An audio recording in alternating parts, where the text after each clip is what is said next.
All right, and we're live. Hey, everybody. So I have today two awesome writers, Johnny Truant and Sean Platt. They wrote one of my favorite sci-fi books, and I read this 7, 8 years ago. Recommended to a bunch of friends, bought it as a gift for almost everyone that Christmas. And out of like every sci-fi book, it's the one that feels like it's 70 years of change. It's like 70 years of social, technological, environmental change.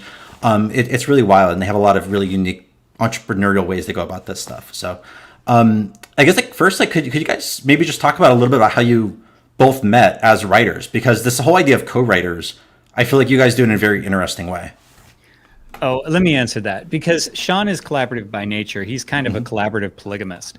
And so this is like the idea of working with other people and stuff was I think, I mean, I don't want to speak for you. I think very natural to Sean. And I've rediscovered this as a whole separate story. Like I do tend to work more independently. It's my natural style. And so I thought the same thing as you. I was like, I'd see co-authored books and I wouldn't know what to do with them. And I'd wonder about them. I'd be like, well, so Stephen King and Peter Straub wrote The Talisman. So who really wrote it? You know, like did Stephen King write some and Peter Straub wrote some others? So I just never understood it either. But you want me to talk about like the way that we worked? Because you said how we met, how we started working together. Yeah, I mean, I guess like even like when you're professional writers and then you meet someone and then there's a process. It feels like it must be a little bit similar to like startup founders, where you have almost like founder dating, where you're filling someone else out before you kind of fully commit. Dating's the like, metaphor I would have used. Yeah, what was that like?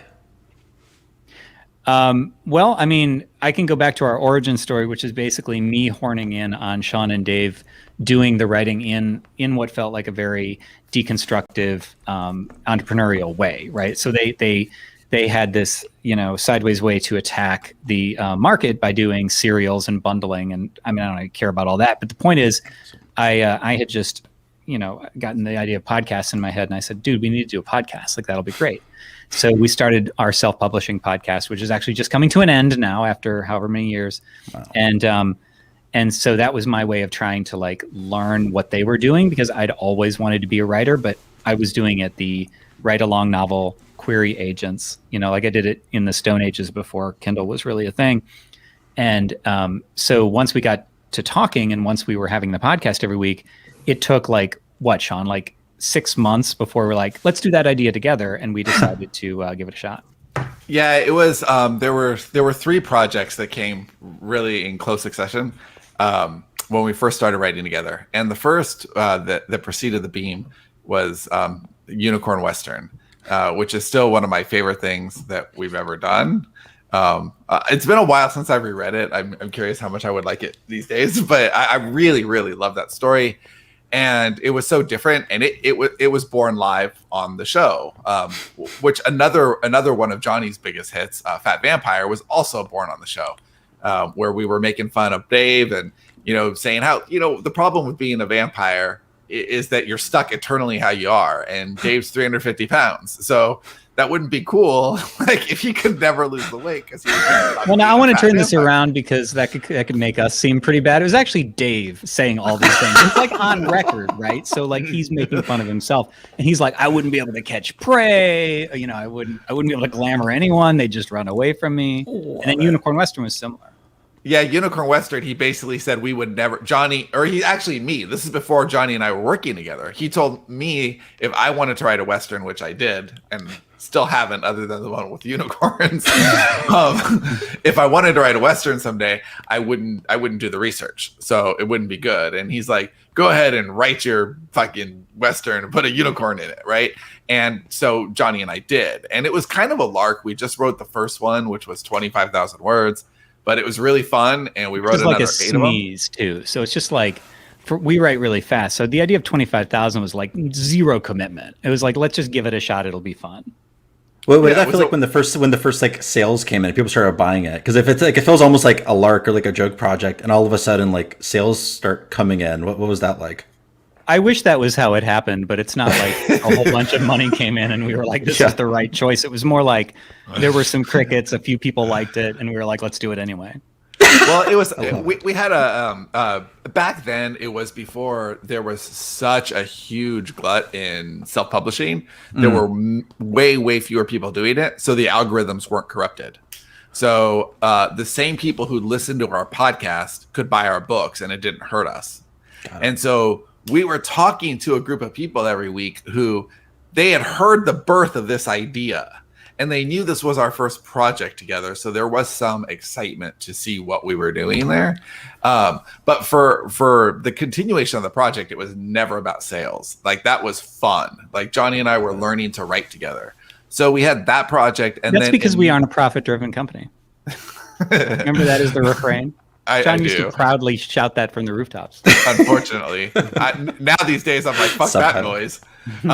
But yeah, so the Beam was our follow-up to Unicorn Western, and it was so different, like so different that that I just felt like not only really proud of the results, but like, oh, I can write with this guy forever. Like it's not just that the results were so different; it's that the process to get these wildly divergent stories was equally fun and rewarding creatively. That's wild, because I would have thought, just as a reader of the Beam, that it would have been something that you guys have been working together like far longer than like one project. Like the thing that blew my mind was like straight line projections of like just the history are just so weird. Like thinking about like 70 years, because we'll talk more about the series, but like the Beam is set in the 2090s. And thinking about 70 years ago in like the 1950s, you know, imagine explaining Tinder to a world where like divorce is like the mark of Cain, or like children born out of wedlock are called bastards, right? You're explaining Tinder. Like, it's an alien world. And in the Beam, you actually have like what feels like not just like that there's a new internet, but there's a new internet that then replaces the new internet. And then it's 30 years after the new internet. And it's actually a real history. Like how did you guys get that ambitious? I feel like most sci-fi books are basically 30 years in the future with like spaceships, and then they kind of just call it there. And you guys actually did the thing. Well, Sean did the thing. Yeah, no, Johnny did the thing. We did the thing together. Well, we did the thing in different ways. Sean created. So this project actually existed in full as a completed first season before I touched it. And what we ended up doing was rewriting it. It just kind of wasn't what Sean had imagined. And so we took the original beats, which is what we call our outlines, because they're not quite outlines. And what came with those beats was a 70-year storyline, more than 70 years. I think we decided that it started in 2012. It started in 2012 back then because that was in the future. 2012 was the future when the original outline was created. I mean, so we're not starting an alternate history of the past 8 years now on top. And we've done that, right? Yeah. So there are things that have happened in the Beam that did not happen in the real world. And so we're just like, it's an alternate timeline as far as where we are. So Sean did that. Sean did that pre-work. And one of the things, the nature of our relationship is that you almost have to watch that you don't give me too much in advance, because I feel beholden to it. And I will shove stuff in just because it exists. And so, but I knew those things were there, and so I could cherry pick them. So there's things like the big environmental disaster that I think it melted the ice caps, and then the oceans rose, and that was one of the things that kind of threw the world into crisis mode. And and then after that happened, then, you know, we had the first Beam and the second Beam, and I don't know how much of that was in the. I feel like I'm all alone now. I can't see anybody else. I don't know if that was in the original story or not. But then what happens? The reason we're both giving each other credit is that a lot of that I invent on the fly as I go. So I don't remember if this was this way for Crossbrace and the Beam, which is one of my favorite things. So in the year, I think 2063 maybe, Crossbrace, which was this revolutionary like Internet 3.0, came out, and then it was replaced a handful of years later by no. Crossbrace was like in the 40s, and then the Beam was in the 60s, and it was like Crossbrace was built by people, and the Beam was built by AI. So it was like in the Beam they just gave them like a playground, and the AI built the Beam, which is why it's this next level thing. I don't know how much of that was in advance and prepared, but I know for a fact that Shift. That's one of my favorite stories. Actually, that's such a cool concept. Yeah. So the Beam is sci-fi, but it's also very political. Now, I actually hate politics in the real world. I can't stand it. But Politics, like interpersonal politics, is candy to me. Like I love it when people fight and are bitchy to each other and stuff, and that's anything that's social politics, even like literal politics. The Natasha Isaac stuff is super Johnny. Like, yeah, Natasha and Isaac's relationship is Johnny porn is what that is. So there's two. I mean, it is political in that way, but not in a dry way. Where there's two political parties. There's the directorate, which is sort of like you get a stipend from the government based on your position, but then it doesn't really kind of matter if you actually do the work. I mean, some people do because work has to get done, but it's a guaranteed safety net basically. But you're also limited. Like you can't rise above that. You can't take other work, I don't think. And then there's enterprise where there's zero safety net, but the sky's the limit. So those people either fail catastrophically and end up like destitute, or they become, untethered billionaire capitalists or whatever who like ruin the world basically is what happens with our enterprise people, but whatever. We'd both be enterprise. And then shift, we started talking about it and we were like, well, what would happen? Like, are you committed forever if you decide that you're directorate and can you change? And that's where the idea of shift was born, which every 6 years, I think, Sean, do you remember? Yeah, it was 6 years, which we did because we wanted to break away from the 4-year thing. And right. Yeah. But 6 years feels like a bigger commitment too. Yeah, totally. That was invented mid-story, where we were like, and then it becomes part of the lore. Wait. That wasn't. This is actually really cool. This is one of the ways that we work. So that was before the first book was written. Oh, wow. But it was Johnny's idea. So we had a story meeting, and our story meetings are just us talking. Now that COVID's on the other side, we can finally get together again. But typically, they've been on the phone. Back then, we didn't live in close proximity. We both live in Austin now. Oh, cool. We both lived in Ohio at the time, but I lived in Cincinnati. But 4 hours apart. He lived in Cleveland, so it wasn't really like living in close proximity. But we would talk, and like Johnny said, there was a fully existing version of this story in this world that another writer had written, but it was more of a production model where the work was paid for and kind of produced. I was producing it, and it wasn't really co-written in the way it is with Johnny. And so it had a lot of ideas, and Johnny had this stack of ideas. And one of the ways that Johnny works is he needs to understand the ideas. So he's kind of like validating the world.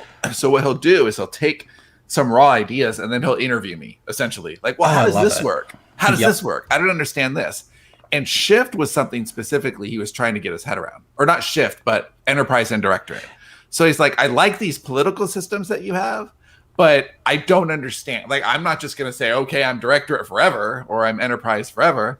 And we decided that you did need to take turns, like an election, something like that. But that's so, because that's also an idea that with those friends that I got to read the Beam, we'll just kind of casually refer to that every once in a while with regard to kind of actual politics, because like the idea that right now we have two different parties and they hold these primaries where millions of people vote, and you have these two candidates that both sides are relatively excited to have win, and then a difference of 70,000 votes determines which one takes 100% of the power. It's obviously silly. And then like in the world of the Beam, it's that, both wind up being that you actually have an election where you have a president of both of these two political parties have different economic systems. And then one of them has a little bit more power than the other. Like that, it feels very lived in. So it makes sense it would have that kind of organic interview process. It's like what we did, I think, with a lot of the politics was let the reader see that it's all theater.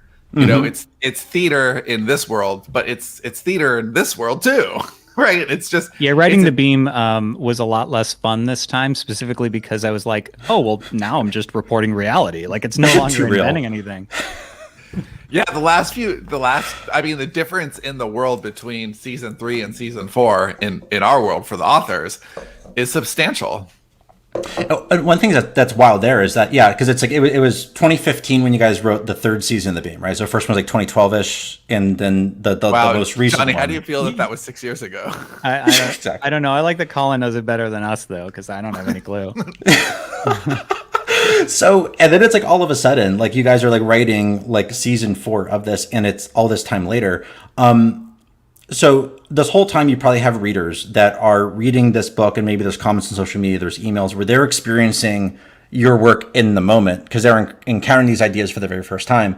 And now you guys need to actually go back and remember what you wrote. Like, what was it like kind of experiencing the series as readers as opposed to writers? Oh, well, I don't have I'm kind of a pariah as a writer because I don't have that self like loathing thing. I really like my work and so I feel a little guilty about it because no other Johnny's writers biggest seem fan to. is Johnny. Yeah, that's totally true. Because I write what I want to write. Like that's the goal. I don't want to write what other people want to write. I want to write what I would enjoy. And so I had to go. We both did. We had to go read all the seasons again. And so it's like because they're so long. They're so long. I was telling you before, like the fourth season in rough draft is 250,000 words, which is enormous. One of the episodes, that's 6 episodes, they're serialized, and one of the episodes is the length of a normal book, right? So they're just huge. So it's like put it on, it's like get the audiobook and put it on the fastest it'll go, like 3 times, where it's like bap, bap, bap, bap, bap, and just try to get enough in the time that you have. But one of the things that makes this world so complicated is it's like there's nanotechnology that makes like the rich people look like they're in their 30s, even though they're in their 80s. And there are people who look their age, and there are people who have done weird manipulative things with like their Beam ID, such that they look like they're in a shell of somebody else, like they're mimicking on the beam or something like that.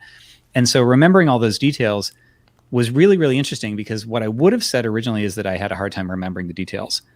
It's not entirely true.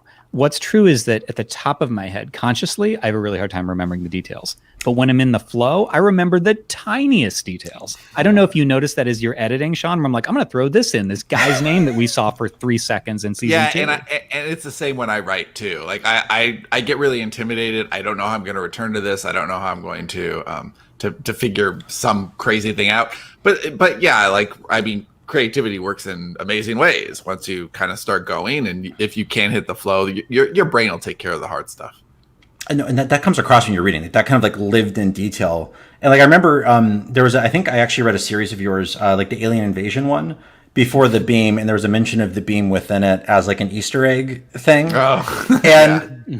I'm like, and I love the confidence of just like this is going to be an HBO series, and like you get this sense of like a labor of love.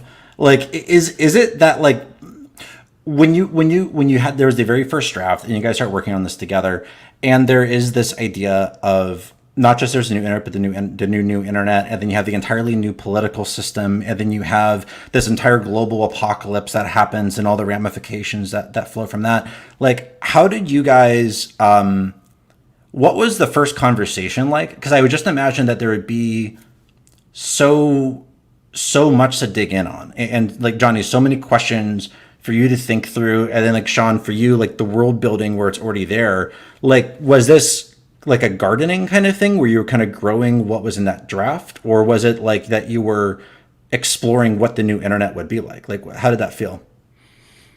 So sort of the question, if I'm hearing it right, is a little bit like it's so overwhelming. How do you even begin? Is that yeah? Because like you have the seed of this, and then kind of how you actually expand that into a world that you both kind of you're both fully seeing and living in this thing, and somehow there's a shared universe that exists in your heads that you're relating to the rest of us.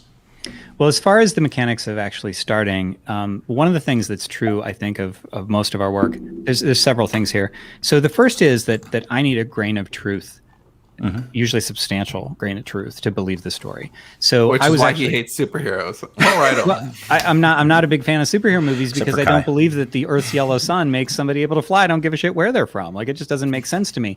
I was working on just kicking an idea around recently, and I was trying to find like theories in physics that would support the story machinations I wanted to do. And there was this moment where I was like, dude, it's fiction. Like, you don't need physics to support you, but I do. So that's, I think, why when people say that our stories feel like they're real, I find that very flattering, because that's something that I kind of need as a storyteller. And so even the alien invasion stuff, I mean, yes, we're dealing with aliens invading, but from book 2 on, we did a lot of research into like ancient astronauts, ancient alien sorts of things. Oh, I would say book 1 on. I mean, remember the original package for that? All the ancient alien stuff, even the ayahuasca stuff. Like there's I remember the a lot ayahuasca stuff, yeah. But I remember really digging in and being like, there's this bottomless hole, that exists somewhere. There's all this really cool stuff that really exists. I guess you're right. Like once we expanded, we really got into like the Moab stuff and all that history. So I think that's why things feel real, is because I usually insist on it. And I wrote one of the Fat Vampire spin-off books, as I mentioned, that series takes place in Sean actually gave me the idea. It takes place at the World's Fair in 1870 or something. It was the one in Chicago where H.H. Holmes 1898, yeah. was the serial killer guy? Yeah. Yeah. And he had the murder hotel. And so like I couldn't just make up a serial killer. Like I researched the dude extensively, and like when did he come and go, and where were these gaps in his. So I'm always threading a story through whatever real things I can. So I think that's why it feels real. And the other thing is that I don't like what I feel is overdone sci-fi. So the original season of The Beam, no offense intended to the writer, but to me it was not at all what I would want to read. It felt I described it as a Cockney discussion in Radio Shack. So it felt like there was a lot of like really, really technical terms that were jargony for the sake of jargon. And so I could be totally wrong about this, but I firmly believe that people ultimately remain people, no matter whether they're flying in spaceships or digging underground or whatever they're doing. So I focused on the first chapter of The Beam focuses on Natasha Ryan, who is a singer, a celebrity. And so she's giving a performance, but then there are political, troublemakers in the crowd. And I just threw in a little bit of this is throw in Shift, throw in Directorate, throw in Enterprise. And then the next chapter is with Doc, who's an add-ons dealer. So he deals with nanobots and like little things that implant in people's heads and stuff to connect to the beam. But Doc is just a dude who's irritated the traffic isn't going very fast. And he's an Enterprise guy who thinks that his Directorate cab driver is a total lazy slob. Just the human stuff. So I think that would be my answer to that. I love it. And it's also like just the way that you have these kind of very broad themes that are stretching through it. And then there's like the characters that I think a great example of this is there's this meta thing of there's the simultaneous disproportionate decline. This is one of my favorite ideas in the whole book. It's that in the late 2020s in this world, there's all these climate shocks and kind of the world economy just goes completely haywire. There's a global depression, which means the US goes into a depression. It's very inward. There's a lot of civil unrest, political unrest, and it's bad in the US, but it's catastrophic everywhere else. So if you're in the rest of the world, it's a complete societal collapse on par with like the Bronze Age collapse. It's like a 500-year reset. In the US, it's like a bad 5 years. So you then when the US kind of comes out of it, the rest of the world's collapsed to the point that it's even hard to talk to each other. And you have a character, Nicole. One read Plugged. Yeah. Red Plugged. Yeah, that was sick. Yeah, you're the guy. All 5 of them. No, there's actually like a history of the world as the backstory for it. The idea for Plugged was, what if Malcolm Gladwell wrote a book about the beam, which came out perfectly. But before Sean tells this story, I just want to do the thing I do where I frame it for people who have no idea what we're talking about. Yeah, please do. So the Beam it's going to consist of 5 seasons. We have 4 written and 4 is just in the can. It's got to be edited. So 3 are available right now. But the way it was actually written was we wrote season 1, then we wrote the book called Plugged, which is fiction as nonfiction in the world of the Beam. So it's a writer living in 2097 telling that story. Then we wrote season 2. Then we started a series called The Future of Sex, which is in the world of the Beam but set in 2060 when the Beam is just coming online, and it's sort of the story of like a chosen one. And then we wrote season 3, then we finished Future of Sex. And all the while we're writing little side projects that were like, that could be Beamish. And we'll tie that in. And then that becomes lore that like we have a whole retired property. Yeah, right. And then we're beholden to it. We're like, well, this guy, he was actually from like 2018 doing something with his company and a whole separate series that has nothing to do with the Beam. So we're always doing that. But yeah, so Sean, I just wanted to give that before you told about Plugged. Yeah, Plugged was just I think we wrote Plugged more for us than anybody.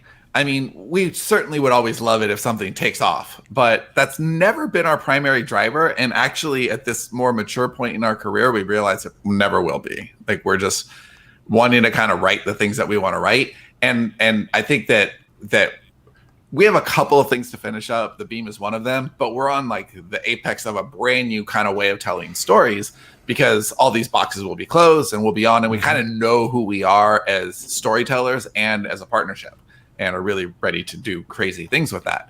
But even from the beginning, it was about how can we excite ourselves?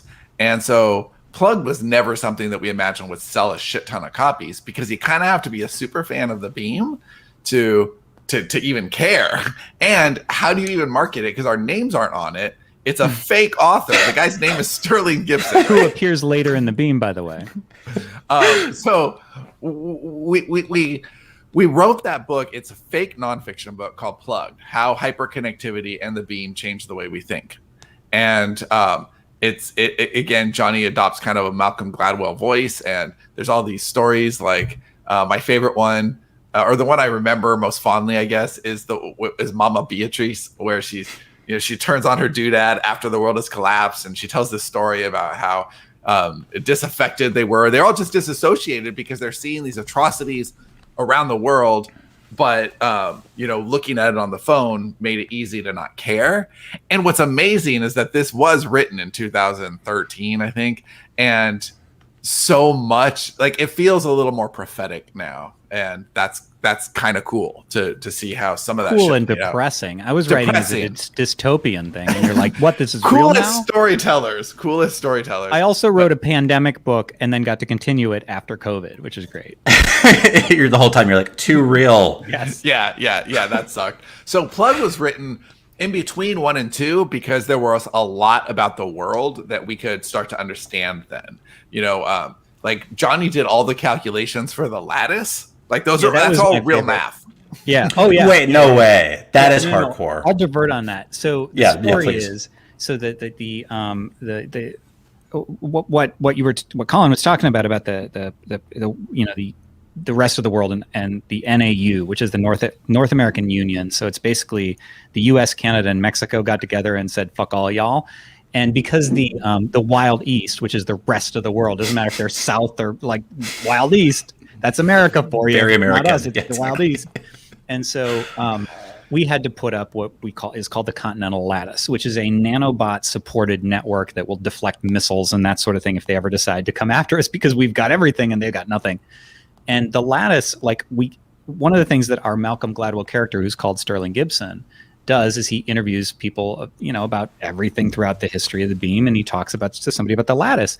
And so I just had a wild hair. Now you got to realize this is like in a movie when you see some really expensive shot and it's 2 seconds of the film and you're like, man, they did all that for 2 seconds. It's the same thing. So like there's, I could have just skipped over the lattice is X and it would have been fine. But I was like, I wonder if I can make a point here. And so I calculated the weight of like what a sheet of tinfoil, which is what I figured was about what the lattice would be like as far as bulk, how big that would be, like what the area would be, how much it would weigh, that sort of thing. And it was driven by these little nanobots that are basically just farting air out their back end to hold it up. But that was all real math. I do that sort of thing all the time. But I also think that's a really great example of what makes it so unique is that kind of there's this one idea of these, like, I think it's like hoverbots or nanobots or something, and you just have this individual invention of like, hey, we're going to have something that can lift, maybe it's 5 times its weight or 10 times its weight or whatever it is, but it's very, very small. And then that ripples through the whole series. Not only is that leading to like a continental defense grid, it's also leading to like covering couches. And it's literally infuses everything. Yeah, the first thing was a floating Ottoman, and people were like, "What a frivolous, dumb invention to just like you can put your foot up and it can float rather than sitting on little casters." But the thing is that what the nanobots let us do, and this is all coming in the story. Mm-hmm. We don't know this in advance. Literally, this happens as I'm typing.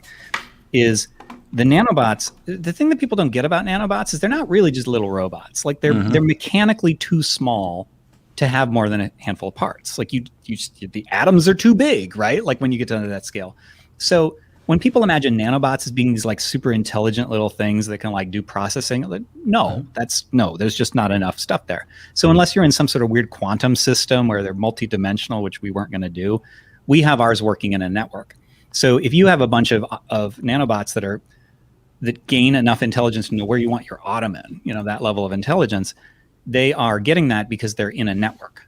So it's like the human brain with a bunch of individual cells. That's the analogy, is that the nanobots are intelligent because they network, and that has a ton of ramifications too. They're like entrepreneurs in that way.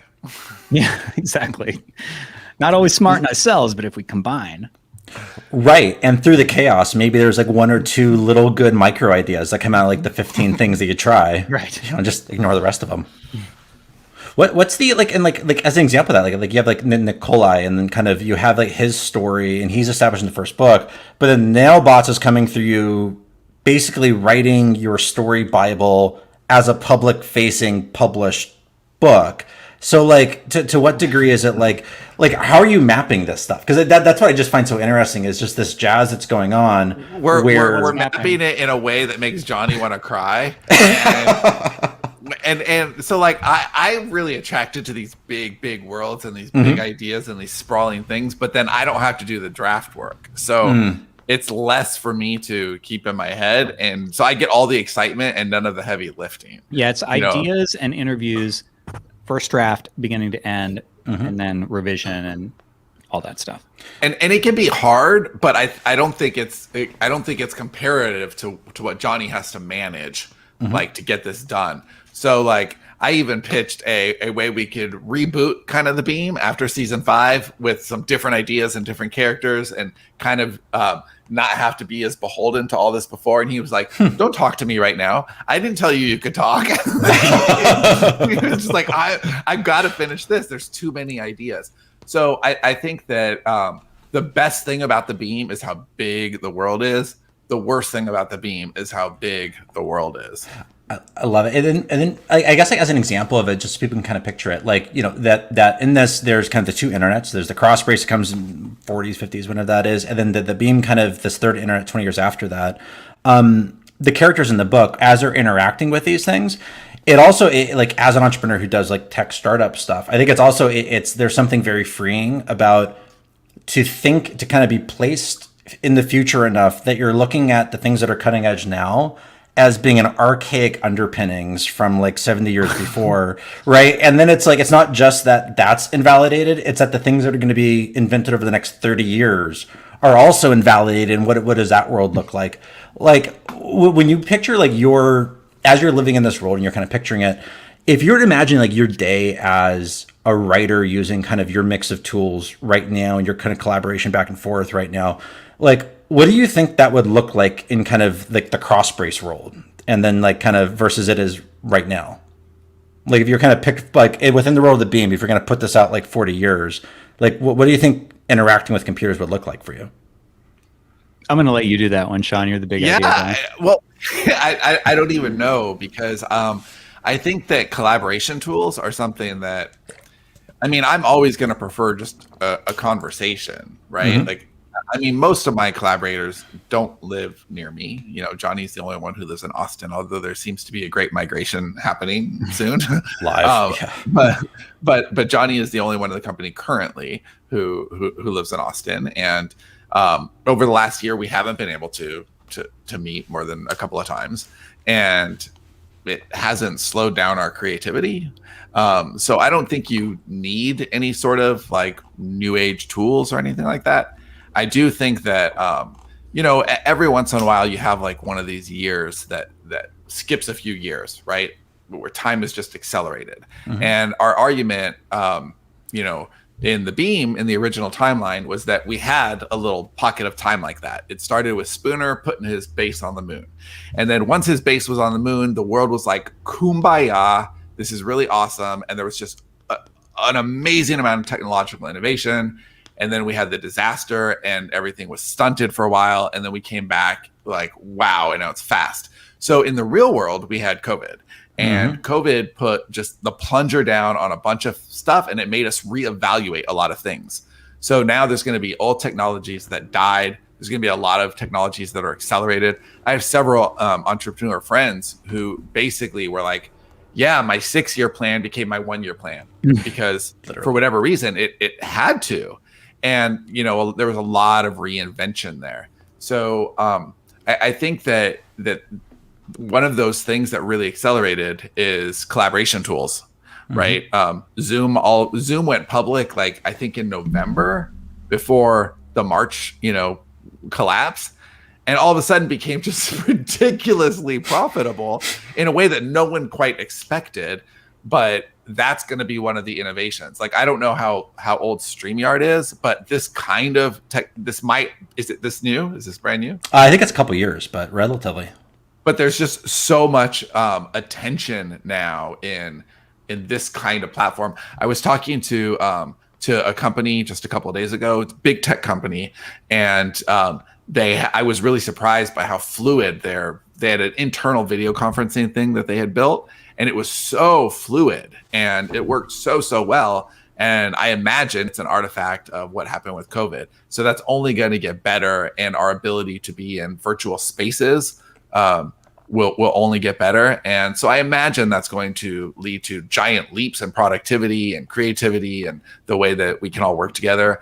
But as far as how we would have constructed the beam, I don't know that any additional tools would have made it better. In fact, it may have subtracted from it. Yeah, I mean, honestly, like one of the things that this is the flip side of my insistence on real world tangibility or whatever, like something has to make sense, is so one of my pet peeves is in sci-fi, in particular movies, when you see something that just is really unnecessary. So like this is like not a good movie at all, but have you guys seen Event Horizon?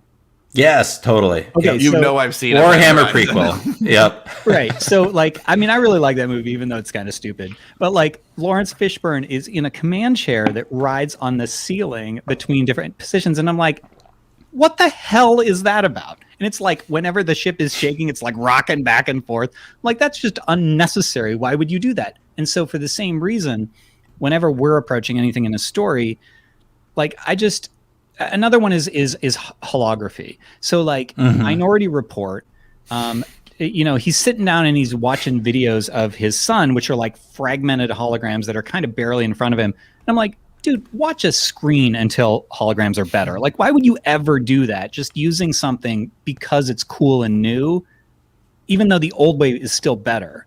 So like, if conversation is the way that we build the story, like something's got to be incrementally better than conversation before I'm considering any tech tool. Yeah, well said. And like, there's an interesting example that someone pointed out that it seems like people are getting worse at Googling now than people that are kind of like in their 30s and 40s. So you would think that people in their early 20s would be better at Googling because they grew up with technology. But the argument, which I actually buy, is that when you're growing up with kind of a primary platform, you're primarily on Instagram, you're primarily kind of on Twitter, and you're kind of like choosing your champion as what tech platform you're on. You're not used to kind of like grazing between these different platforms and learning for yourself. So it's actually like you're seeing people's ability to kind of research and kind of figure things out for themselves is actually degrading as there's a better technology. Which is not what I would have expected like 5 years ago. And can I just say, as a 45-year-old guy who grew up going to libraries to research, if you say that it's getting too hard for people to Google, I just want to punch something. Like, that's stupid. Are you kidding me? You can't enter something in a search bar? 100%. Yeah, no. And it's like when you encounter a lot of people, you're doing hiring and stuff. And it's wild to me how often there's some kind of skill or some question that's trivially Googleable and it's not there. And it does feel like there's like some of this technology that we invent actually leads to like, it's great for entertainment, but it's a regression for overall for happiness or productivity. Yeah. So I've been online since I mean, a shockingly little time, actually. I didn't really go on until like 2008. Oh, wow. I had a brick and mortar flower shop. I wasn't really on the computer. He knows to the day. He celebrates it every year. Internet anniversary day. Kind of. Totally. So when I went on, like I really went on, and I wanted to make it as a writer, pretty fast, and so I wrote a lot of SEO articles. And the first online course I ever took, actually the first course I ever took outside of high school when I dropped out, was an SEO course. And this is in 2008. So SEO is, a fairly new idea, fairly new term. I think I took the course on lynda.com. And I'm like, how can I make money online with not even really like my first computer? Like, how do I do this? And it was really interesting to me because the very first video was about how people search. Mm-hmm. And even back then it was, it showed that the human brain is just pretty lazy. So there's two things that fascinated me about it was more about the way humans worked than the way search worked. The first was that people would they Google their question, and if they don't see their answer within the first the three spots, they never go to page 2. Like the odds of going to it dramatically reduces. So like almost no one goes to page 2, no one goes to page 3, even if that's where all the good answers are. No one will ever see them. And it's less of a problem now because Google's way better at semantic indexing. SEO is much, much better. Like the first 2 pages back then were all garbage all the time because it was easy to game. But humans they don't want to work that hard. So that what they'll do is they'll go to a different query, but they keep getting inferior answers no matter how many times. So it was learning SEO back then was about learning how to think like a stupid human, which is really interesting. Also, I thought this was fascinating that over half of all queries are things that Google has never heard before. So and it still is even now. Yeah. That's amazing to me. So yeah. No, it's literally mind blowing. But I mean, I guess like also with kind of the Kindle store, I guess like when you guys first started doing writing on Kindle was probably at the same place that Google was in 2008. Kindle's right? Like it was like very embryonic. Google was now in 2008. Kindle right now is a shit show for that exact reason. It's more about SEO than it is about quality craft and storytelling. So actually a story like Beam does not do well in that environment at all. It's the Beam is page 3 in 2008. Quippy, yeah. The Beam is definitely page 3 in 2008. So when you guys, that's a good way to put it. Like what's like, how do you like when you're neck deep in writing it, you're figuring it out, and then it comes time to kind of like promote it and market it, and also even think about like how you're going to play that on the Kindle store. And like you have like your existing people, that your subscribers, your readers from previous books. Like how did you guys go about kind of marketing promotion? 'Cause I know you guys are like very heavy on the business side for especially for like honestly, people that are writers. This is not a sexy answer, but when we put out the Beam season 4 and Beam season 5, we will do almost nothing to promote it. What we will do is move on to the next thing, and we will work on blowing our names up. I think we're both very confident that at some point in the future, whether it's 5, 10, 15, 20 years, this will be on TV. This is a great show. And we just need to build our profiles into a way where the IP is worth the tons of money it would take to get it, on television. Wait, that's a brilliant approach. Because I mean, at the end of the day, like that. Actually, zooming out, that's a brilliant approach. Because like we can see the trend of like Netflix is going to spend $14 billion with a B dollars on content just next year. Apple's going to do the same. Amazon's going to do the same, and all these things are on a growth path. They're going to exhaust Netflix, the IP soon. I think Netflix is actually 21 billion. I think they just a couple of days ago had a shareholders thing because they're slightly shy of their projections. So what's interesting with Netflix now is that they now have 200 million subscribers. Having 200 million subscribers is changes their business model because for the first time they're actually profitable. So all those billions of dollars they've been spending on content has been in the hopes that one day they would be at a break-even point. 200 million subscribers means that they're profitable with only their subscriber base for the first time, not hopes for the future, which means they can spend more, and they just did because they went from 200 million and their next projection was 210 million subscribers. They only hit 208 million. What's their answer to that? More content. It's crazy. But and then from your guys' perspective, then it's kind of like instead of doing spec scripts, it's creating universes, doing the world building, and it's these full fleshed out like books with like 5 series. And like one of the things I was wondering is like some of these like you're marketing for like 15 cents for the entire series after they're completed, and it's like at the end of the day like you're creating this archive of content where it's like, you know, that you have writers that when they encounter your books, they fucking love them and they tell their friends and they're obsessed and they think that it's great because it's great. And that at the end of the day, like Amazon and all these guys, they're going to go around and start optioning this stuff. Like it actually, I mean, that actually makes sense as a meta strategy. Yeah, I think I think it does make sense, and I think that that's one way to look at it, and that is a way that we are looking at it. And the second is just the book selling marketplace right now has been like it's a dumpster fire that somebody keeps throwing more gas on, right? Like it just keeps burning more and more. You're like, last year was a dumpster fire. No, it's a dumpster fire right now. And so I think officially it's gone from dumpster fire to goat fuck. I think that's right. Somebody got a goat in there, and so it's all good. But the we just kind of, I mean, even when it was just like a mere dumpster fire, like somebody throwing one Molotov cocktail in there, I think we were already thinking we didn't really want to play that game to the extent that we were able. So we always were kind of like, what's the exit strategy? And we didn't always have one, but we're always looking for it. So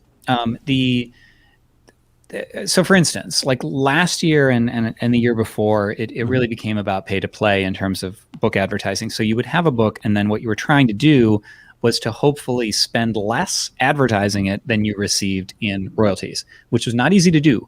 And so that lended itself to like longer series where you hoped that you could spend on the first book and hook people into the other. And it just really, you couldn't survive without ads. All the stuff, we have a book called Write, Publish, Repeat that's about, but we wrote it in 2012, and these were the things that worked then, and they don't work anymore. And so I think one of the arguments that I made when I was drafting that book, or maybe it was the follow-up, is the goal. This for me, I don't know if this is for anybody else, but I see the gold standard as being, it's almost like you need a backdoor into it. So right now we have this paradigm where it's like, I'm looking for cool sci-fi. Oh, here's this book by Johnny B. Truant and Sean Platt. I'm going to give it a shot. What I want is the other way around. Wow, I really like Johnny B. Truant and Sean Platt. What do they have? And so the idea has always been to de-emphasize any individual work and try to emphasize our names. And so that is a long game. It is a risky game right from the start. The first two books that Sean and I published, well, I'm going to give you all three because he already talked about Unicorn Western and then The Beam, which could not be more different. And the next thing was Sean goes, let's try piloting some stuff. I got an idea for three, like, I forget how you describe them, like just longer serials. Three dramas and three sitcoms. Love it. So, and the sitcoms were just going to be funny little like 7,500 word episodes that we would bundle together. And so we piloted all six, and then we wrote all six. And they could not possibly be more different. So we have these really, really different properties. And the idea was, we also threw an additional fourth sitcom on top of that because we thought it was funny, just for the heck of it.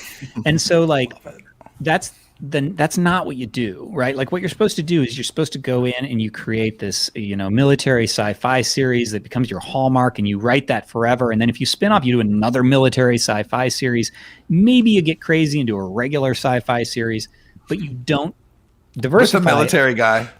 And the longer you go down that rabbit hole, the more you pigeonholed, and the harder it is to diversify. So we said, we're going to make no money, and we're going to diversify from the start. And that's always been our strategy, because when we get to the point, honestly, where we're starting to get right now, like all that is going to pay off. But in the moment, it was terrible. We were being lapped by people who had listened to our podcast, said, I listened to your podcast and now make $1 bazillion more than you, sucker. So it was a gut check many times. But honestly, I don't think we can work any other way. So we didn't really have a choice. There was something very similar happen in the kind of iOS app world where there was people that kind of building apps, and you can kind of go through numbers. You can kind of have an approach to building products where you're looking to make sure people are coming back into it, and at what rate are they doing that. And you can make a product people really love and use for years. But then it turned out that the optimal money-making strategy was to just do a series of app store gaming where you like look at what's the popular up-and-coming app, and then you build a direct crappy clone of it. And then you add a subscription that's $3 a week. And people that do that rinse and repeat strategy, like I see prospectuses where they're making $600,000 a year consistently. And it's not a long-term strategy. It'll go away eventually. It's not a career strategy, but like it is a short-term strategy. It's gross when you're seeing how successful it is. Yeah, and the short-term strategies for us, we're just allergic to them. Every time we do them, we're like, we just regret that. And so, and they don't work. So it's not You know, even like we get the success of having successfully sold out. We can't do that. yeah, it's like with KU, mine and Johnny's stuff does not perform there. Even when we try to game the system, and by game the system, I just mean play the game. Yeah, totally. And it's like those readers. The analogy we keep coming back to that I really, really like is that KU is buffet. It's just a buffet. And it's an all-you-can-eat buffet, and so it attracts an all-you-can-eat buffet reader. And then that's Kindle Unlimited, right? Like the subscription plan? Correct. Yeah. Cool. So it's $10 a month, and you can read as much as you want. And the books that are in there, Amazon gives them some promotional tools, including you get paid for page reads. So it's where all the bulk buffet stuff goes. And people there aren't discerning because they're not paying for the book. They already paid their $9. So they're going from one book to the next to the next. It's meant for whale readers who just spend all their time reading. All right, that's fine. But Johnny and I are writing books for people like you, Colin, where you're like loving this book so much, and you want to have a discussion, and you're like, man, this feels really lived in. Most of the KU books do not feel lived in. They feel rushed to market. They feel kind of garbagey, honestly. And so that's a really hard area to compete in because we stand out in all the wrong ways. We are demanding of a reader. Whenever you put our work through those filters that tell you kind of like what grade level it is, it's not KU stuff. Yep. And so we're not only do we not sell in that environment, we get poor reviews. And I actually told this story earlier today, but it really makes a difference. So one of the problems with Amazon is that they're not really, it's not about books, it's about the whole store, right? So they'll sell a box set of 15 sci-fi books for 99 cents because they really want you to buy a refrigerator, right? So it's a totally different economy. And a lot of authors think that Amazon is on their side, and they're not. They're on the customer side. So books have been a loss leader for a long time, and that's fine, but you kind of have to know the game. And so they have sales reps who, try very hard to, hey, why don't you give us some Amazon exclusivity, and here's what we're going to give you in exchange. But then once you agree to that, you don't get the things that were promised to you, and you no longer can talk to the rep. Yeah, if you have a Kobo rep or a Barnes & Noble rep or an Apple rep, they're helping you. And so when we got an Amazon rep, we were like, sweet, now we got somebody helping us at Amazon. That's not what a rep means at Amazon. They are selling to you as the author. Yeah. And so the Beam was one of the ones where, hey, if you sign up, this looks like the perfect kind of thing that will go for deal of the day, right? These kinds of promises that sound really great. They're not really promises because a sales rep isn't going to promise. They're very careful not to promise. But they are going to promise without promising, Selling the vision. I can't promise this, but oh my God, like I've seen a lot of stuff get deal of the day. This is exactly what gets deal of the day. Like that kind of language, right? So that's fine. We're willing to take the gamble. So we did. We signed up for a year of exclusivity on the Beam. It immediately went into KU. We didn't get any traction on it whatsoever. It never got any support, any deal of the day, any special page promotions or anything like that. However, it was in KU, which meant it was free to read, which meant that we got our first 1-star reviews. Before we went to Amazon exclusivity with the Beam, that first season had all 5-star shaded. It was extremely well reviewed. Brutal. Yep. So once it went free and there was no friction, anybody could just read it, and you didn't have to read the product description or read reviews to see if it was your kind of sci-fi. You read the first chapter, didn't like that your brain was now hurting, and gave us a 1-star review. And so not only were those people not paying for the book or we were making any money on the book, they were actually hurting you our reviews. And now the people that would have found you otherwise are not going to find you. And the algorithm punishes you for that. Yes. So essentially, Johnny and I are just done playing that game, and we're going to write books for us and go the film TV route because that's kind of where our sensibilities lie anyway.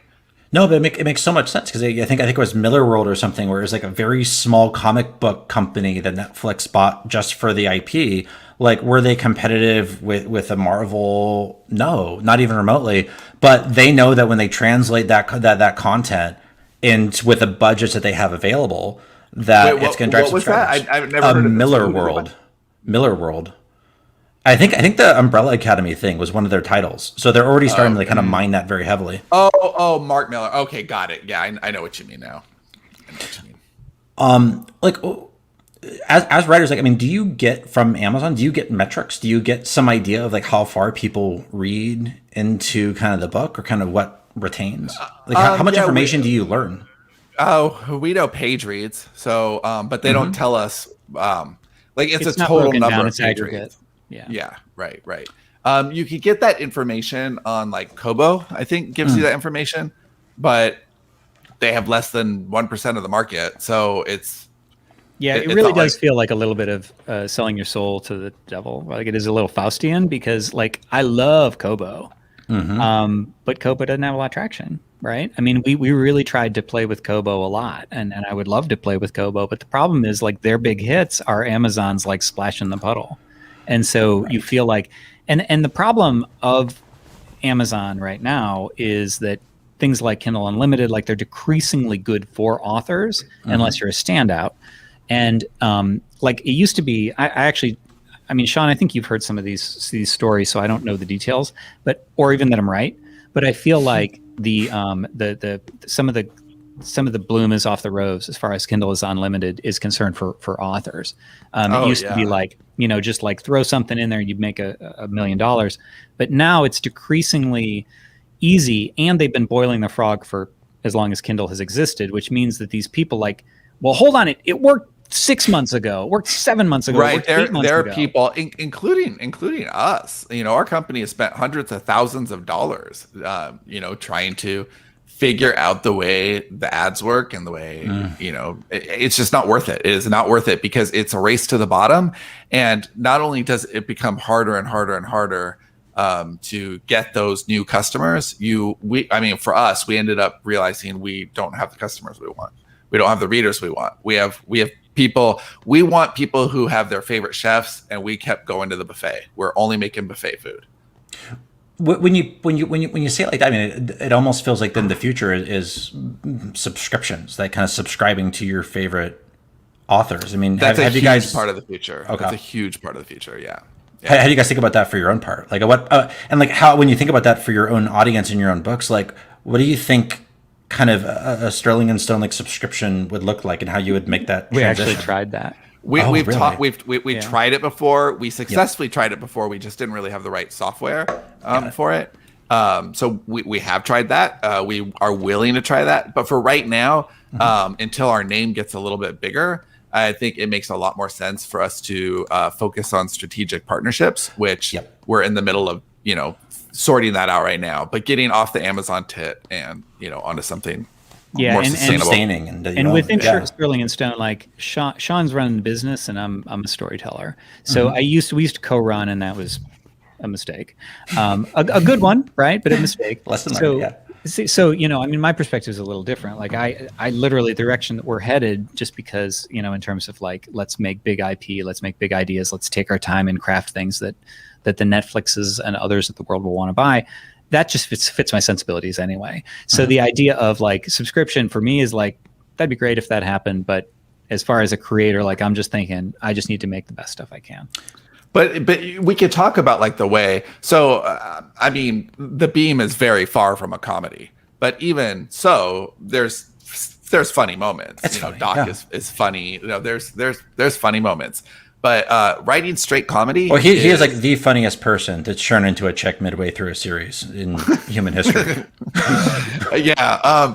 Well, interestingly, that's been kind of odd too, because the culture has changed. Oh, that's true. In that amount of time, that lands different for people. Yep, it lands a little different. It's a little harder to be as casual as. Yeah, it was just a hiding move originally, and then it's like, oh, it's now politically charged. Like, yeah, it's not trying to say anything here, right? At all. He just needed a new identity, and he ended up as somebody else. But that was not where we were going. It is like what Johnny alluded to earlier with our Dead City franchise. The first book was written pre-COVID. The second two books are written post-COVID. totally different temperature as artists. So anyway, we really like to write comedy, but we don't get a chance to write comedy because you can't sell comedy online. Like it's or in a bookstore. People aren't looking for it unless somebody told them about it. True. Or, you know, there's no way to search for it. Well, you look for funny comedy. Funny book about really chicken. Funny. That's true. Yeah, there's literally no way to search. 100%. Right. Yep. Yeah. So our humor that we've written before has just kind of been lost. So we're not going to try to sell that on Amazon through a KU system, but we are going to find the right partnerships or the right something to get our comedy out there, because that's something that essentially for the last 8 years, we've been like, oh, because we can't sell that on Amazon, we're not even going to try, even though we're good at it and it's fun. And we should be doing all the things that we're good at and they're fun. Where in the past, we've done things like, we have to write this kind of story because this is what we have the ability to sell on Amazon. And that's bullshit. Like, that is not what we should be doing as artists. What was that part of coming back to the Beam then? Because it sounds like you guys had like a big strategic shift over the past few years. Coming back to well, yes, this has all been like really a 3-year plan, and right now, the conversation, this conversation timing is just really interesting because Johnny literally finished the Beam today, season 4. He was just saying that. I was like, you got to be kidding. I had no idea you guys were continuing it. Yeah. Yeah. Like, just the most random thing, the fact that you called and wanted to talk about the series that we're finishing up right now. That's why it took so long. I was making sure it ended today. So, we finished it today, and that's kind of monumental. But in the last month, there's just been a lot of things slotting into place that are allowing us to kind of go with the direction that we've been nurturing, but haven't been able to finally jump. And I think we're ready to really jump. So the decision to finish the Beam was not about that. It was that we wanted to close every open box because we just left Beam season 3 to go write some stuff to try to be commercial that wasn't commercial. And so now we just want to close all of our boxes so that we have open headspace to write whatever we want. And that left, what we still have left is the Beam season 5 now, and then the last 2 books in the Dream Engine series. And then all of our boxes are closed, all of our series are complete, and we can write whatever we want for the rest of forever. Bad ass. That is badass. That's gonna be so cool to see. Like, when you're literally kind of like just wrapping season 4 today, and like you're coming back to it after years, like what are the biggest influences, like books that you guys have read over the past few years that have kind of changed your approach? Like, I don't know, because it seems like you guys are very into history, geopolitics. There's like a lot of very global influences and kind of the arc of history and the arc of civilization things going on. Like, are there some new things you guys have read over the past few years that jump out that kind of changed? I mean, I guess what I'm asking is, what have you guys read that changed what season 4 is, or if you had gone right into season 4, that it's now a different season 4? I'm curious what Sean would say, but for me, the answer is nothing. I don't feel like I'm influenced. I think I will be influenced in mood. So we used to do this thing, and I think we'll get back to it, where usually Sean would give me a movie to watch, even if it was just for the tone and mood. And there are things. So Unicorn Western, as an example, there are 9 little books in that series, and each one uses as its framework, I suppose, or inspiration, a classic Western. So like the first one is High Noon, the second one is The Searchers, the third one is Fistful of Dollars, and so on. And like, we're not trying to hide it. Like, there's a chapter by the name of the Western based on in that book. Right. I like to really put my references on my sleeve, like including just stupid ones. I'm big on 90s references for some reason. He really has a RoboCop fetish. Like, and I don't. It just ends up being like funny sometimes to like RoboCop during writing the is robot 38% of our books. Well, I mean, it just gives me such delight to be able to, like, if something epic is going to happen at the end of an inevitable world short, and that's our man versus machine, like robot sentience Skynet sort of thing. Mm-hmm. If I need an epic scene, like to put the Ed 209 from RoboCop in it, I think is just astonishing. Like, I love that. And I think that that's a difference too. I don't know how it is versus other authors, but Sean and I have taken a lot of meetings in LA, pitching various ideas to companies, and directors, that sort of thing. And one of the things that we heard that I think just knocked me on my ass was, man, the thing that you guys have that other writers don't have is passion. And I was like, are you kidding me? They don't have passion. But at least in Hollywood, apparently that's a thing. Like people are just looking for what is the newest. Like, oh, you're into pandas right now. I'm gonna write the best panda thing ever. Literally. You know, and so they're not passionate. They're like mercenaries. And so I don't know where I'm going on the like references thing. This is like so far and gone. But I guess I'm just trying to make a case for like what drives us is internal and passion and linking to the existing parts of our world. Oh, I was talking about like movies for inspiration. So I'll get that. But like, I mean, I mentioned this before. I hate looking at the real world. Like the real world pisses me off now. I don't watch the news. Like grudgingly, my wife will hand me the things that I need to know, or I'm gonna get shot when I go outside, that sort of thing. But like the world just disgusts me right now in some way. I mean, it's great in some ways, and it disgusts me in others. And so when the things that come out in the books are things that are coming out maybe like by osmosis, you know, organically, like I'm absorbing a little bit of this or that. But what we do is get inspired by our own work, and I know how that sounds. So Sean mentioned that book. Is it called Future Proof? I actually don't know what the title is. It is called Future Proof, yeah. And it's a prequel, not a prequel, but it's this little standalone story in the world of the Beam, which you'll eventually get to read. And we wrote that as part of a marketing strategy. It doesn't change the fact that it's a really cool book, but it was. And once we wrote that book, it's a Beam heist story.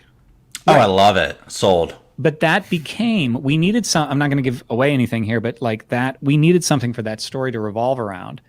And once we had it, then that became the core thing in season 4. Not intentionally, but it's like this new piece of the world had been written, and I could have ignored it. That was the way it was designed, that I could ignore it. But no, that's not the way we work. And so each thing that we add to the world tends to become a compass for the next thing we write in that world. But that makes what you were saying earlier make a lot more sense. And you kept on saying it, but it makes sense that it's not that there's other external things coming on, or you're going through a process of this character or this theme or whatever. It's just that you guys happen to hyper focus on some need that evolves the world in some way. And now that becomes part of the world. And now you kind of recalculate the world based on this new thing. And now new stories emerge. Oh, yeah, tell the Sterling Gibson error story. Speaking yeah. I will tell that. And just to answer your question first. Yeah, please. Yeah. I think that for sure, season 4 would have been very different had it been written in 2015 versus now. But that's not because of things that we would have read, or in fact, I don't read very much anymore. I mean, I read constantly, but I don't have time to read for a lot of stuff outside of the, 100+ stories that we produce a year. Like there's just a lot there, but I do watch a shit ton. So last year I watched 500 movies, TV seasons, or whatever. Like, so I'm constantly watching shit and absorbing. And then there's real life. So like there's a big event that happens in season 4 that was very much inspired by something that happened in Texas, at the end of last year.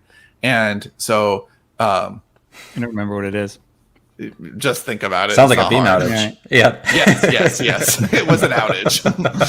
So it was an outage, and the way that all happened, and there were a few things actually with Dead City, which we've talked about a couple of times.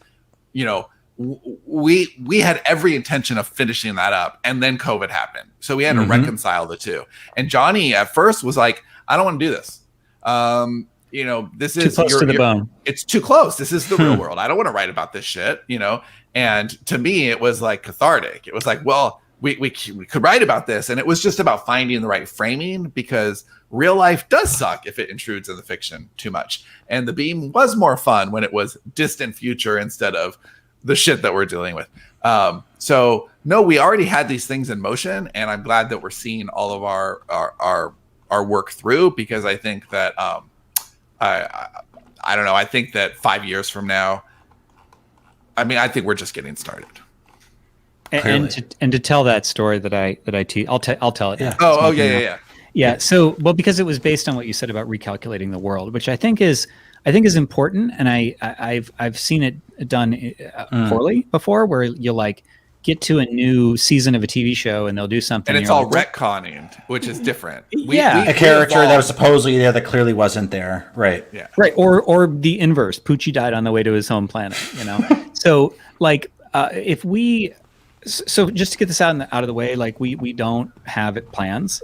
We have the bones of plans, but we never. So if you've noticed something in season 3 that you're like, oh, look at that shit that they planted in season 1, like that's happening on the coincidence is happening when I write season 3. When I look back and say I can use that, it's not planned. Never is it planned, and so. That's because I think we're kind of like this. There's the Stephen King metaphor of like finding a story rather than creating a story. And that's the way it feels to me, is we're excavating something that's already there. So we did, so Sterling Gibson is the author of Plugged, which is what we mentioned before, the nonfiction book. He's our Malcolm Gladwell. And in Plugged, he's talking about a guy named Clive Spooner, who is a British industrialist. He's the guy who put the base on the moon. And he mentions something about Clive in the World Cup. I think he quotes him. I think he quotes Clive something. Well, that was the year I went to the World Cup, whatever. A reader emailed us after this was published and said, you dumbasses, the World Cup is not held every year. Neither of us are soccer fans. We're like, I mean, that would have been an easy thing to research, but I don't know. I figured it was every year, like the Super Bowl. I didn't think about it. I figured it was every year too. Never occurred to me. That's what I would think also. Yeah. And he goes, the guy who emailed us and said, an Englishman who's a fan of soccer is not going to make that mistake. And so we had a choice. We could go and we could very, very easily. It wouldn't have hurt anything. I mean, because really, other than you, Colin, no one had read Plugged. Nobody would have noticed. Nobody would have noticed it. You could just take Plugged, fix the date, put it back. It didn't change anything. Yep. But what we did instead, and this is like kind of a microcosm of like how we work in general, is we said, well, no, hold on. That's out in the world. That's done. We can't pull that back. Like, I hate that. I hate that. Like, you don't need get to to fix change something. history. Once it's in the world, it's done. You can't come back for it. And so we said, okay, well, so what can we do? And so what we decided was that Sterling Gibson's credibility would need to come into question in season 3 because he made that error. So when Sterling Gibson was a character in season 3, because it's such an obvious error. No Englishman who loves soccer would and they make say that the exact mistake. same things. Clearly, to us, they're like, an Englishman would not make that mistake, Sterling. And so we do that sort of thing all the time. And I think that when those things happen, I think you sense that they're real. I think the reader senses that we're playing straight. We'll look something in the eye. We have another story where these people live underground, and it occurred to me mid-writing, like after I'd written half of the book, that they're living underground. Like, how can they not know they're underground? Where does the air come from? How does the grass grow in their lawns because there's no sun? And so I just had a character wonder about it. Like, I don't have the answers either, but as long as it's clear that we don't know and we're admitting that we don't know, readers don't want. It's the same for viewers. People who are consuming story, it's the same principle as marketing. Really, people love to buy shit they hate to be sold to. Yep. And storytelling is the same way. People want. We are professional liars. That is our job, to get on the page and tell you a lie that is so good that you believe it. Even if you know everything that we said is made up, because clearly it's not 2097. But if we do our job, then you believe it in the time that you spend with us.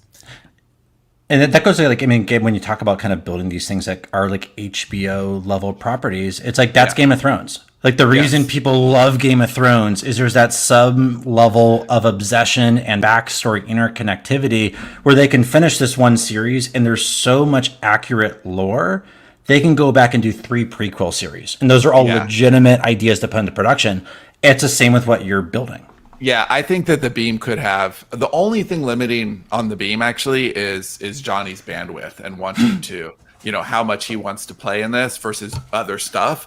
But I think the world itself is really sustainable. And if we could create pockets where other writers could go in and expand, where Johnny doesn't have to be a part of it, but because the world is really, really big and pliable, and I feel like it could just keep on going. There's a crazy example of that, which is it's you guys play with the idea that obviously, like in the US, it's starting to be a political issue that there's like a big push to make sex work legal. And so you guys got way ahead of that and playing with that, where you have a Coca-Cola size company. Oh, Yeah. that's basically the Coca-Cola of sex. And then it's like but you play with that idea of like, then how are they manipulating social norms to increase their profits? And once there's a little bit of legality, how does that impact the culture, and what's that Yeah, cycle that's look? Johnny's favorite series that we've written. Yeah, I have to. The problem is the problem and the solution. The problem for Yeah. me is as a writer, because again, I write the first draft, so I have to figure a lot of this stuff out live. And Sean will help me. We can kick it back and forth, but a lot of it happens right there and then.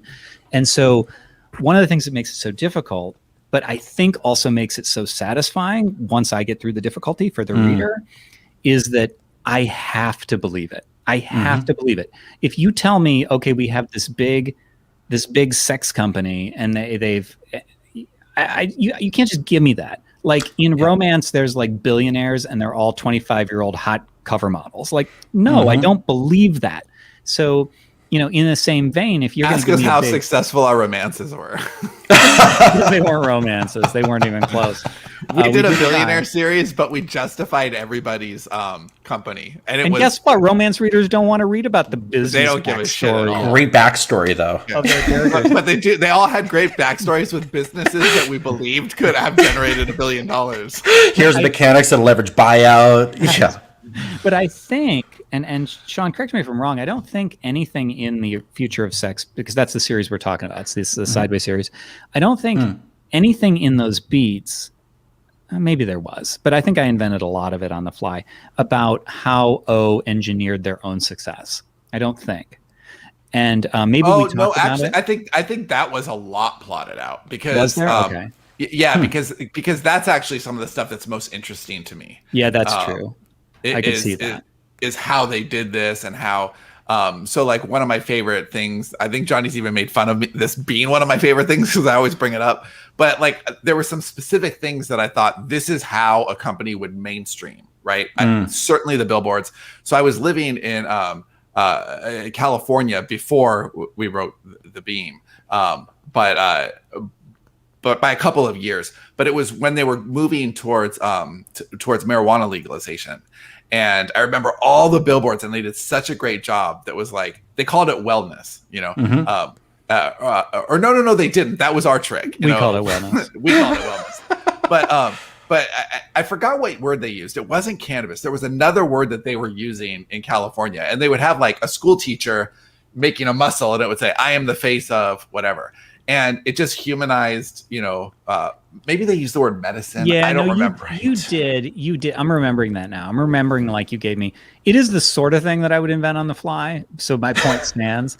But yeah, that's absolutely true. But like some of the stuff about how cross brace works and stuff, like those are the things that are coming out because they have to make sense. You can't just give me. You went from here to here, and no. I need to believe that. I need to hear the story a little bit. But yeah, you're absolutely right. You did. What it was, the one I remember for sure was the remake of Pretty Woman with Penetration. which I worked to get that in because I know you loved it so much, and that was a shoehorn job. Like I had trouble fitting that in, but I knew you wanted it.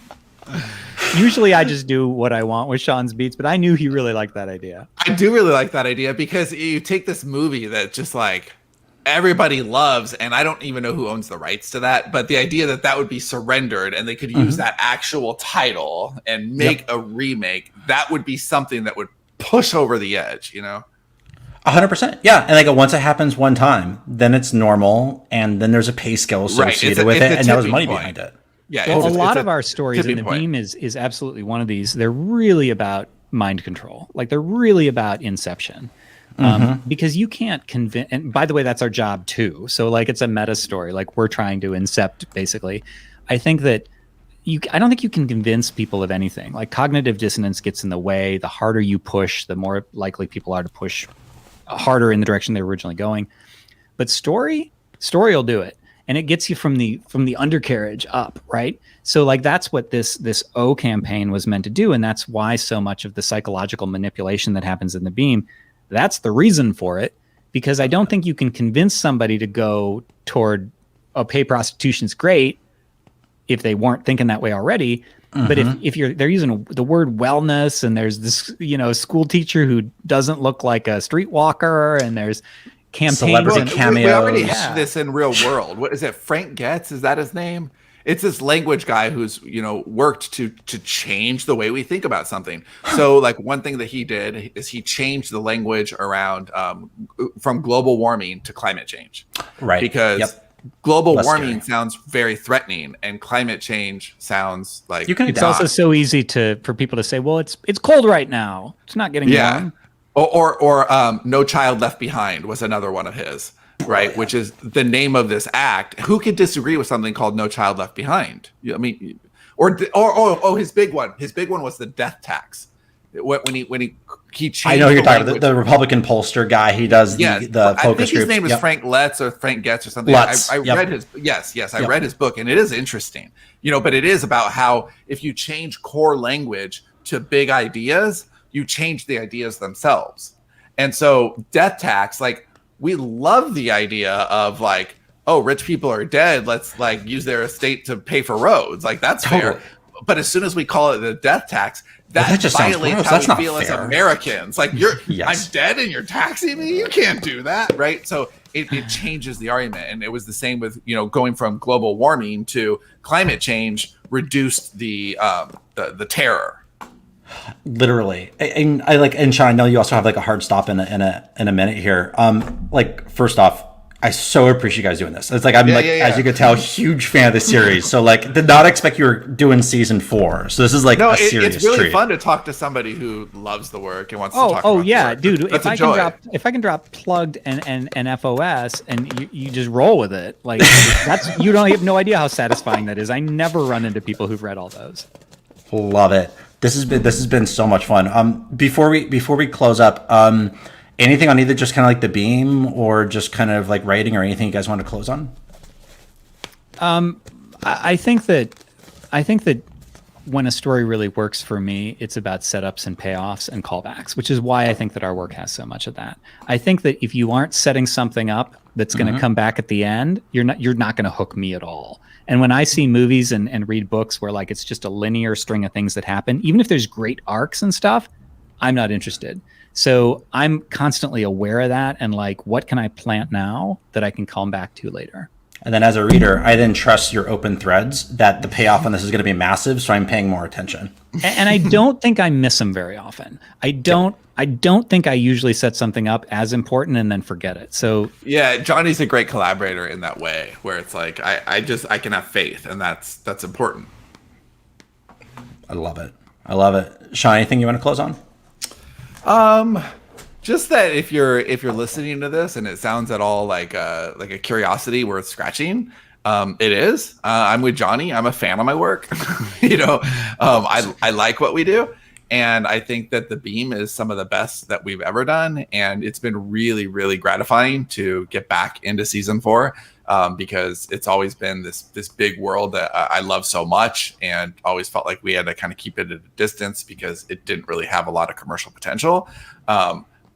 Although it has, I think, ridiculous commercial potential once it's television. But as a book, it's just a harder sell. It's like, hey, this is going to make you really tired. It's going to make you think. There's a lot of characters to manage, right? Like, I understand all of that, but embracing it has been a lot of fun. And I would compare it to Game of Thrones. It's like future Game of Thrones. The main difference, I think, is that in Game of Thrones, more individual things happen. Like, we take a long time on our chapters. They're very interpersonal. So fewer events happen, but we spend a long time with our characters, and you really get to know them. And if you're curious about a very, in my estimation, believable timeline that is like, we could get from here to here with a lot of thought as to what a political system and a world would look like following this specific chain of events, and you like that kind of depth of storytelling, honestly, I just don't think that there's much like the Beam out there, and it's really a rewarding read. And if you're a fan of audio, you can get the first 2 seasons on audiobook, and they're really handsome productions with 18 different voice actors. And the first one was nominated for an Audie, which kind of does tell you the quality of the storytelling here, because it's an indie published book, and indie published books don't get nominated for Audies. So the fact that it did tells you something about the level of what we wrote. That's phenomenal. And like, seriously, you guys aren't just like retelling the War of the Roses, with dragons. Like, this is completely off the top of your heads, and it's brilliant. And I appreciate you guys taking the time, and I cannot wait to read season 4. Thank you. Yeah, you rock. Thanks for doing this. Just promise to tell us what you think after you read it. 100%. Yes. First email. All right. Awesome. Right on. Thanks, guys. Have a great day. Thanks so much. You Bye. too. Take care. Have a good one. Bye.